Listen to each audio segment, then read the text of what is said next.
we said earlier, and as you all well know by now, the regular season wraps up for West Virginia this weekend as the Mountaineers travel to Manhattan, Kansas to take on the Wildcats. For a preview of that game and a look at the Kansas State Wildcats, let's welcome in Tim Fitzgerald, GoPowerCat.com. Tim, welcome to the show. Thanks for being with us. Thank you for having me. All right, let's go big picture first. Set up this Kansas State team for our listeners. Where are you? Where do you think this team is? You've been battered by injuries, but you've rallied the troops here. They've got a couple straight wins under their belt. Where is this Kansas State team as West Virginia arrives in Manhattan? Well, it's still a team kind of searching for its identity. They've just suffered such devastating injuries at key positions. They're essentially playing with a third-string quarterback, and they have all season. Their first offensive play of the season, they lose their new starter, Jesse Ertz, to a pretty devastating knee injury that took him out, for all of the season and maybe in the spring football. And then the next week on just a simple play where he's not even hit, the kid that was probably going to be their number 2 quarterback as the season progressed, Alex Dalton, a true freshman, injures his knee. So Joe Huebner came into the season tied for number 2 on the depth chart with a true freshman, and now has proceeded to be the starting quarterback for most of the year. And he's adequate. I mean, he is what he is. He's probably best suited to be a backup quarterback. So the offense has never really found itself all year long.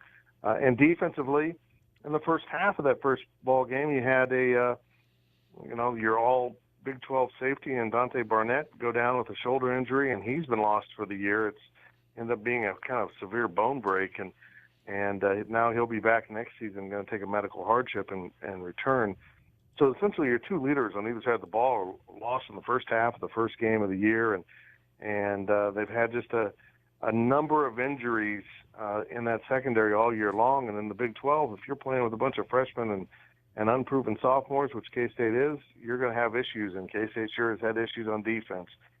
So it's a team that still is not sure what they are as we head into the last regular season game of the year, and they've done some things better than other things, and then they'll kind of flip that on its head the next week. It's just been a really strange season. Tim, statistically, this Kansas State team hasn't run the ball as effectively as we've seen in West Virginia's time within this league. Is that because teams are just lining up and daring them to run since they know Huebner isn't as sophisticated as a passer as they've had in the past? Yeah, there's some of that going on, and some of it has just been surrendering that run to formation. They just straight are letting other teams talk them into throwing the ball because they show them something on defense. They've gotten away from that a little bit more. They've kind of gone to more dummy audibles and things of that nature. I know in the second half of TCU, you could almost say that TCU was calling the offensive plays because they were forcing K-State to check into passing plays on a regular basis, and it became a little maddening because they were dropping out of their run defense before the snap of the ball. And guys, they really haven't stuck with the run like they need to. Even when teams are really bad against the run, like Tech and Kansas, they'll wander away from the running game at key times, and you're just kind of baffled at what they're attempting to do offensively, and they'll start to throw the ball deep and get into things that really haven't been consistent winners for them all year, and it's like they want to do something they're just not capable of doing, and they're determined to do it. It's been a very strange year offensively. Tim Fitzgerald, GoPowerCat.com is our guest, and we've spent a lot of time, Tim, over the last couple months talking about how difficult West Virginia's October was when it ran through the top 4 teams in the Big 12. Kansas State's schedule wasn't too far off. In consecutive weeks, the Wildcats faced Oklahoma State, TCU, and Oklahoma. Yet outside of that Oklahoma game, which was not close, Kansas State's been right in these games. Lost by 2 to Oklahoma State, lost by a touchdown to TCU, and then even as you look at that Baylor game, which I know was the first game with Stidham for Baylor, it was only a 7-point loss for Kansas State. So Kansas State has been around in these games, even with all of the problems and injuries you mentioned earlier. Yeah, those first 2, the Oklahoma State and TCU games, they led at halftime. In fact, they led TCU by 17 at halftime and blew that lead. So it's been that kind of year where they felt like they're real close to something good happening, and the good never really happened. until the end of that Iowa State game when they got just a blessing of a break from the Iowa State coaches. But they did run through that 6-game stretch where they lost 6 in a row. In fact, if they can win Saturday, they'll be the first team in Big 12 history to lose 6 in a row and still make it to bowl eligibility. So it's just been, anytime you're talking about a season where you win 3, lose 6, and then win 3, that's a weird season. Yeah. We know that too. We're going. West Virginia's going through that with a win 3, lose 4, and is now won 4 in a row. So we're right with you. I mean, that's the thing. It's kind of like these teams mirror each other a little bit. Yeah, and the conference can talk about how they didn't design the schedule this way all they want, but I'm calling what on that. I mean, that computer doesn't spit out one schedule. That computer spits out numerous schedules, and then the conference presents a schedule for voting. I think it's very clear that they saw something here in November that they really liked with the top teams playing a round robin. I think it's worked out maybe for the conference, but they flirted with disaster. But it was wholesale unfair to teams such as Kansas State and West Virginia, and to a lesser degree Iowa State and Kansas, that they had to line up and play all those teams all at once and just get the snot beaten out of them, because those are really good football teams. That's the irony is, West Virginia comes in and wins on Saturday. It's going to be an 8-win football team, and I think a pretty darn good football team too. It's just they had games earlier in the year when those teams were healthy against 4 really good football teams that I think are all playoff worthy at one point during the year. So it's just been a bizarre year.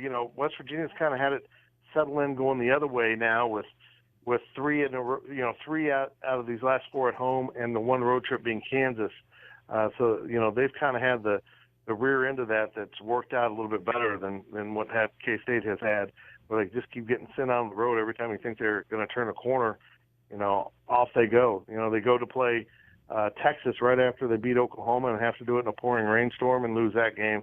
They go to Lubbock and play, where I really think if that game had been in Manhattan, it would have been advantageous to Kansas State. So it's just been an odd year, mostly because of that schedule.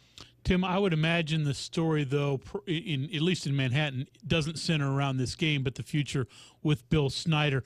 Is that all that anybody's talking about? And what do you think? Is he coaching his last game in Manhattan this coming weekend?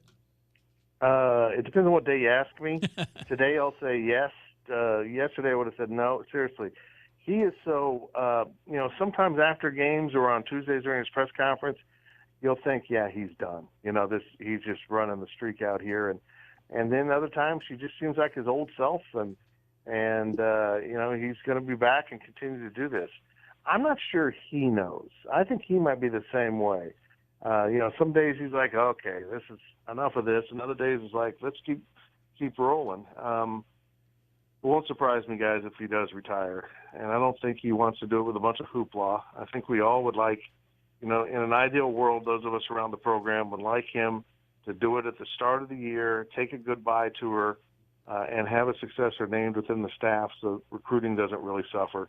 But I don't think he's going to do that. I think he's just going to try to step away quietly and pass it off to someone, and that time might be coming here pretty quickly. And it'll be a sad day for K-State fans because he has put them on the map. Tim Fitzgerald, GoPowerCat.com is our guest. That's what I was just about to ask you. And I know it's always dangerous when I ask you to speak for the masses, but the general deal would be people would be bummed out if Bill Snyder decides to hang it up.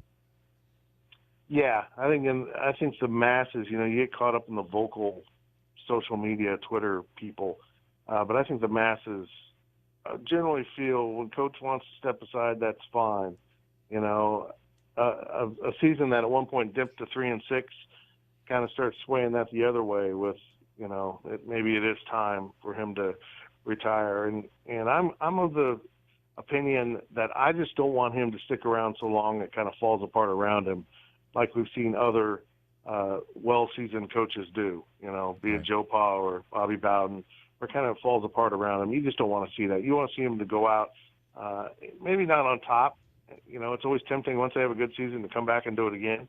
But, certainly in good standing. And I think finishing with a bowl victory this year and, get to 7-6 would help, maybe cement that it was an okay season and a year where it's a transition year, a small senior class, a lot coming back next year. And he's always kind of wanted to pass it off in better standing than he did last time. And I think he might view this as a good year to pass it off if they finish, fairly strong right here. All right, good stuff. We'll leave it there. Tim, thanks for joining us. We appreciate the time, and we'll certainly catch back up again down the road. Okay, thank you, boys. All right, thanks. There he is, Tim Fitzgerald, GoPowerCat.com.